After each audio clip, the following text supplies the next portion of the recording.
Anche tu soffri di bruxismo? Si parla di bruxismo quando i muscoli masticatori della bocca tendono a contrarsi involontariamente. Tutto questo cosa porta? Mal di testa, dolore alle tempie e contratture a livello del traccio cervicale. Uno dei fattori che può influenzare il bruxismo è lo stress.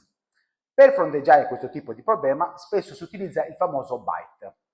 Ma a questo è pure utile consultare un fisioterapista altamente specializzato nella terapia manuale o un osteopata affinché ti possano dare una grossa mano d'aiuto. Nel prossimo video ti indicherò 3 consigli da seguire. Rimani collegato e seguimi nel prossimo video.